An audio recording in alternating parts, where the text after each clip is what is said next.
Today I have brought for you the four horsemen of peak. Here we have all-time classics such as the PlayStation 2, the original Xbox, the GameCube, and the big motherfucker of them all, the Sega Dreamcast. Now, for years, people have been in a constant argument of which one of these consoles is the best one. A lot of you would point towards the PS2, which is a good argument. There was a shit ton of games on the PS2 that were peak. Kingdom Hearts 2, God of War, Sly Cooper, Midnight Club, 3 GTAs, including San Andreas. Do I gotta say any more? Come on. Not to mention, during that time when these consoles were released, getting a DVD player was a fucking struggle. They were expensive. But that thing came with the DVD player. So, this was also the cheapest option to get a DVD player. So why would you spend a lot more money to get something that plays the same shit, but also comes out with a great console on top of it? That's the reason why this console sold 155 million and is right now the top selling console of all time. Still, to this day, people are talking about it. Or you could have been the 22 million people who fucked with this thing and played the original Halo 1 and 2, which, respect. Or you could have been a pedophile and played this one. I'm playing. I love the GameCube. Wait. Yes. Good lighting. Now you can all see it. I'm sorry, I don't like that fucking hospital light. It makes me feel like I'm in surgery or something. I'm also a vampire. I'm not entirely sure if this thing had a DVD player on it too. I never really tried. I think you can, but it apparently didn't catch on because this sold a lot more.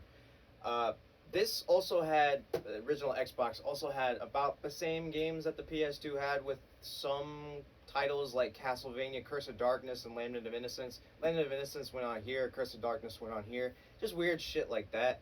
But arguably, out of these two consoles, you could really pick up either of them. But obviously, for the time period, if you want the exclusives, the really good exclusives, there's a lot more to be had on the PS2. There's a lot more RPGs to be had on the PS2, like Final Fantasy X, Kingdom Hearts. Those are really, really, really good titles that you would only find on here. Now, I'm not sure if there's a Final Fantasy title on Xbox, but I digress. So, my main argument is, what the fuck happened to Sega? This is what came up after that generation. Well, a little thing called the Sega Saturn happened. And it was the biggest piece of fucking shit okay, maybe not everybody. It's the biggest piece of shit I've ever seen. And it clearly did not sell that well compared to the N64 and the original PlayStation. Well, I mean, maybe I'm hating a little bit. I guess I can't really blame the entirety of this failure on the Sega Saturn. What really honestly happened is that this came right before this. First, the Dreamcast actually sold incredibly well. But it was during that time where it was selling well, as this thing was about to release and promised a DVD player. So, what are you gonna do? You know, you didn't want, at the time, you know, because, like, it makes sense. You don't want to buy the earliest console because then the next one might be even more powerful, when the complete opposite fucking happened. The earliest console ended up being the most powerful one out of the four. And I'm not entirely sure why, but Sega definitely had some kind of deal with Windows. I think they were working more with a PC engine than they were with just like what they were working with. I might be just spouting bullshit, but to put it in perspective, real arcade machines back in the day, like Marvel vs. Capcom, Street Fighter 3, Third Strike, they were all inferior ports when they were ported to these consoles. This used the Naomi chip inside of the arcade cabinets, which is a literal direct port, which means no input lag, the same amount of resolution as it would on an arcade cabinet, which is fucking ridiculous. Now, that is the Naomi chip. This thing used the Naomi chip. What the fuck? That's why before the fighting game collection for Marvel 2 came out, about to come out, everyone was flocking towards the Dreamcast version, and that's because there's no input lag.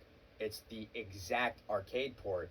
Even the fighting game collection that's about to come out isn't even the Naomi port of this one, but it's the closest thing to it. If you want to find out more about that, you should go watch Maximilian Dew's video about it. To even add on to that argument, What the hell happened here? This is Soul Calibur 1 for the DC. This version is better than the arcade cabinet. It has a better resolution on here. The input lag is nowhere to be found, and there's a shit ton more content in it. That's crazy. Also, if you're ever thinking about picking up this game, Sonic Adventure 2, don't even bother getting it for the GameCube. Don't even bother getting it for the PC. This is the version you want to get. Why? And the reason I say that is because any other version of Sonic Adventure 2, you can't hear shit. Sonic Man Empire. Yeah, right. What the heck's going on here?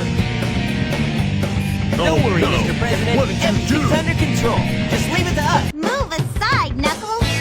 I managed to find the transcripts between Eggman and the President in the government computer.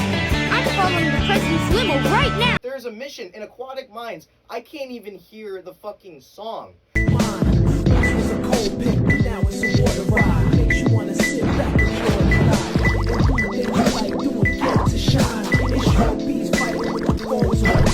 I can't hear them talking. I can't. It looks like ass too. And that also goes for Sonic Adventure 1, which even had an even more botched port, DX, which was terrible. Do not even bother playing Sonic Adventure DX. What you need is to go and buy one of these or emulate it on your PC and get the original game. Expensive, but worth it. In the modern era of gaming, I feel like we've come to a pretty solid stalemate at this point.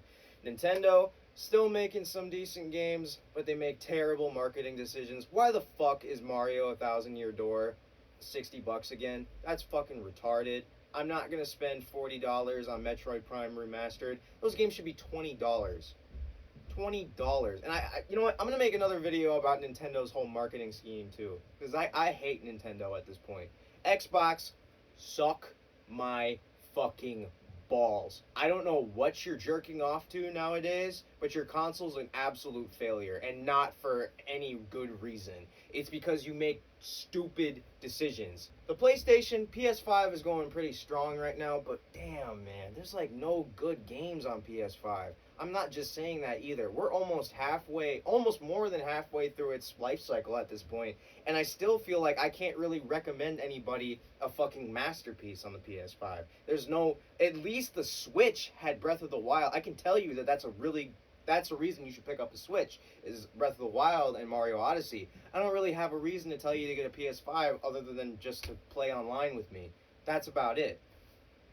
But what I think would actually work, bear with me, I'm not just jerking this thing off. A Sega Dreamcast II. You don't need to worry about big shit like a DVD player anymore.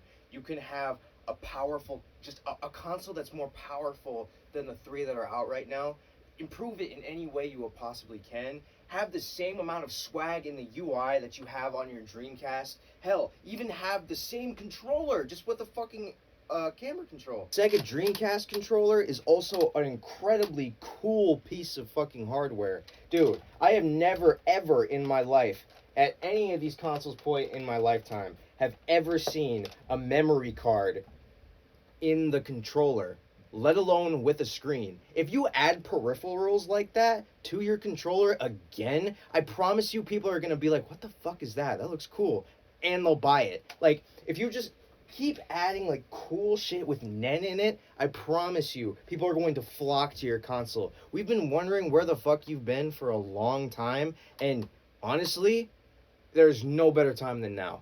Your competition is in fucking ruins. I'm dead serious. If you came out with a Sega Dreamcast 2 or a new Sega console, you would win 100%. Have everything, have party chat, just have everything included from these consoles in your new console. Even make it even more powerful and add all of your titles. Just have a good team you trust in. Don't just have battle passes. Don't just have all this random microtransaction bullshit. Just do what you did back in the day. Make quality, good games. Improve upon this controller just a little bit. I personally love the controller. A lot of people hate it, but if you just added another thumbstick, this thing, oh god, Not only that, you have old heads back in the day who loved the Sega Genesis. If they heard another Sega console was coming out, dude, you would have so many sales. Nintendo would be flying out of the seat of their pants like, what the fuck? Nintendo would actually cry. I'm not kidding. Yeah, the Switch is selling incredibly well and all that, but it's an inferior console. It fucking, like, it's a good console, right? But I feel like it's only good for Nintendo games. When I ever try to play a different game, it's just laggy. It just sucks. It makes me want to buy a PS5 version of it. It's just, if you can do everything else that your competition is doing and make it better into the next Sega console, dude, you would be unstoppable. I know you guys aren't doing hardware anymore, but I'm thinking out loud here. If you made another Sega console and you did everything I just told you as shoulder buttons and a VMU into your controller so we can take it out and use it like a Tamagotchi whenever we're out, or if you made another, like a version of the Switch where you can have it be handheld, dude.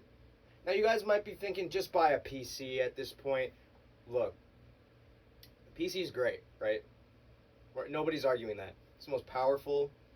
You can play pretty much everything on it. But I'm talking about the core audience of video games. They want to hook up a box to their TV and sit on their couch. Sega, listen, do that. If you made all of your games accessible on your new console as well, that would be great. Sometimes I hate Nintendo because the online expansion pack, yes, I can play N64 games, yes, I can play fucking SNES games, but I don't own those games. I want to own them on my own terms. I don't want to pay for a subscription. That's fucking ass. Nobody likes that shit. At all. Are you making money off of it? Yes. But you know what? That's because that's the only way we can play those games nowadays. Unless you're a maniac like me who collects them. So you know what, Nintendo? Fuck you. Sega all the way. So today's lesson, Sega, add party chat I don't need to use my phone for. Add the VMUs. Give me games that are actually worth buying and playing multiplayer with. The games that I won't play for just a weekend. Fucking just make a Sega Dreamcast II, bro. That would be fucking awesome. No, you're just ass.